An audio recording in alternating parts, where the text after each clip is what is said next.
Hi, for those that don't know me, my name's Ian Young, and I'd just like to tell you a little bit about the history of CWUHA, or to be more precise, prehistory of CWUHA, because this is before CWUHA was actually formed.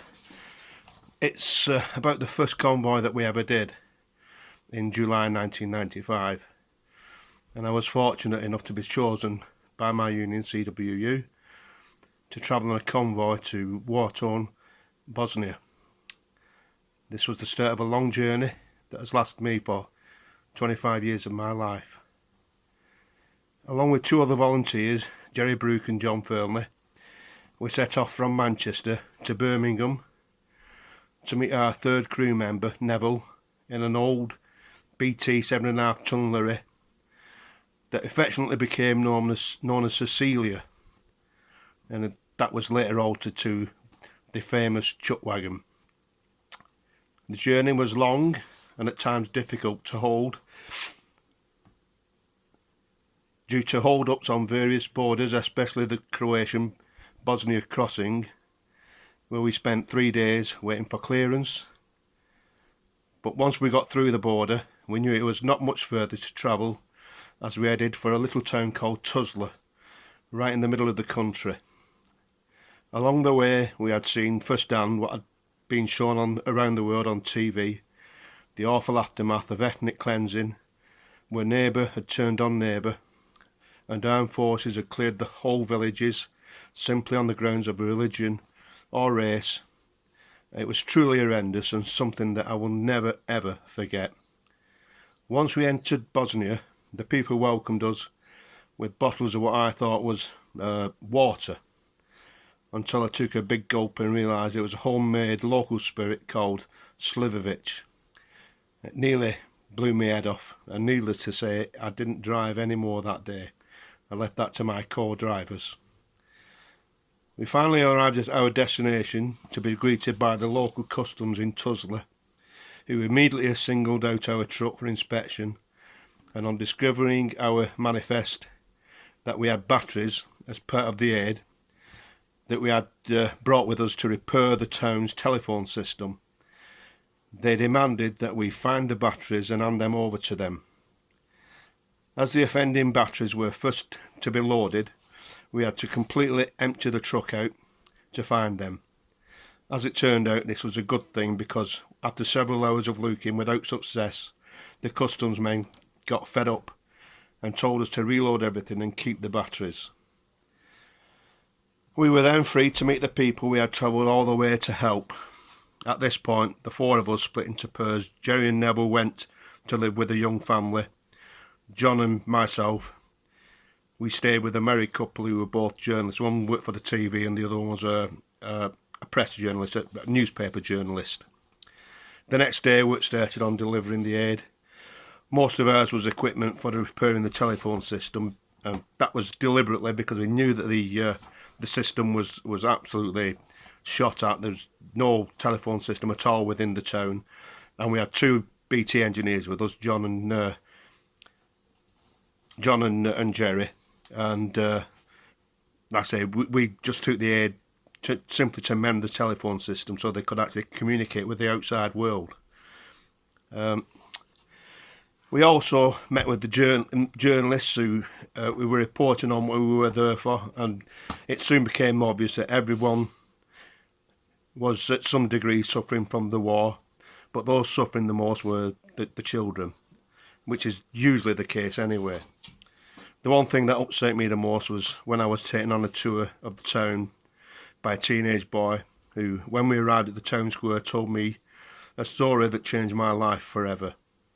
He described his personal story of a war crime now known as the Tuzla massacre. Every year the town held a party for all the children in the surrounding area on the 25th of May 1995. Just 2 months before we arrived, the party was in full swing when the army of the Republika, now I might get this wrong because it's a bit hard to pronounce it, Republika Srpska. If I got that wrong, I apologise, because I really do want to get it right, because I don't want to put the blame for what happened on other people that were quite innocent. Anyway, they had surrounded town and they fired a shell that missed the square. They then fired a second shell that hit its target. It killed 71 children, the youngest being 2 years old and the eldest was 25.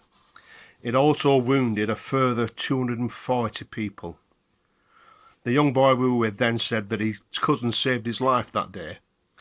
I asked him how this had occurred, and he said that when the shell hit the square, his cousin was standing in front of him, and shrapnel from the shell hit his cousin in the head and killed him outright.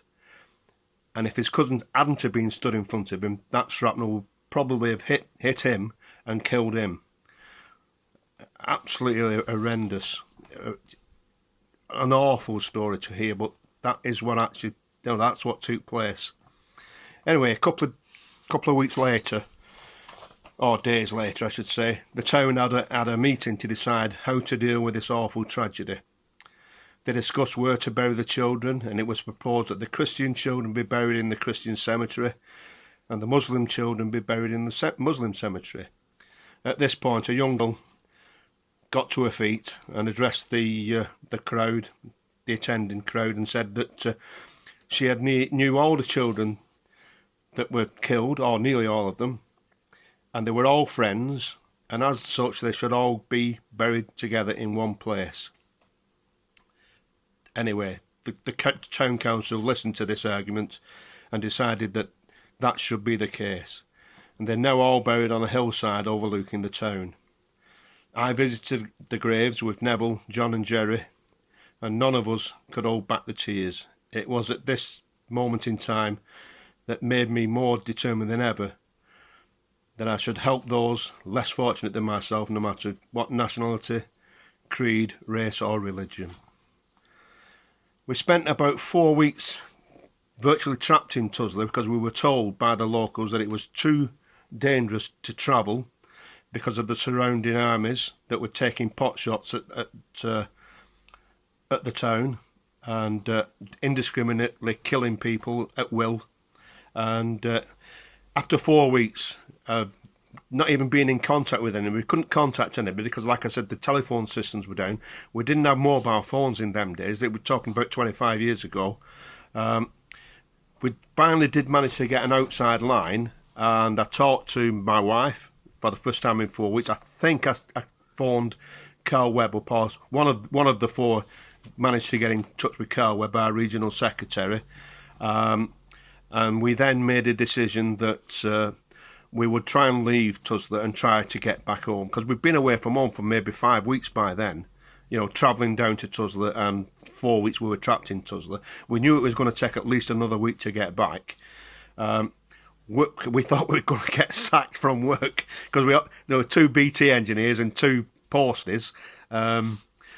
Anyway, we decided to leave, but we'd mated up with some a couple of Muslim lads from Blackburn, actually, Musa and his mate, and they decided that they would travel with us. So there was the 2 vehicles out of about 20 that are actually arrived in the town. I don't know how long the rest of them stayed in Tuzla. I'm not too sure, but we decided after 4 weeks we needed to get home. Anyway, the journey home was pretty uneventful. I think we had 2 minor breakdowns.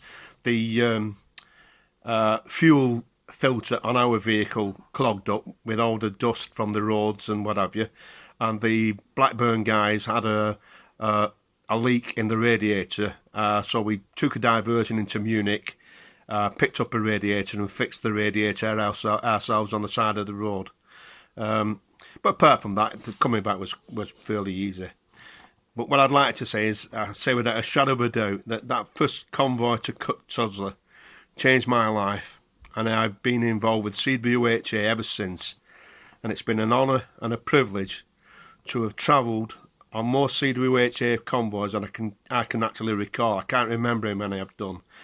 And I've also sat on the EC, and now I'm a trustee of the charity, and I've been involved for the last 25 years. I'm still involved. I still attend as many meetings as I can, but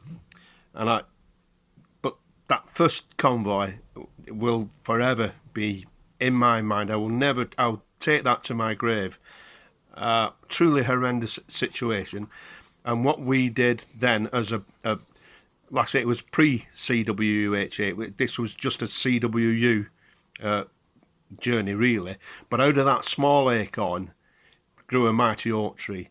And I can honestly say the people that I've met down throughout the years on many CWUHA convoys, and all the trustees, whoever they are, whether they're past trustees or they're actually sitting trustees now, I'd just like to say to all of those, thank you very much for putting up with me for so long. And I'd also like to say to all our supporters, and to BT and to Royal Mail, who supply our vehicles and give us time off work to do it, and they supply fuel cards and whatever, another heartfelt thanks to those people as well.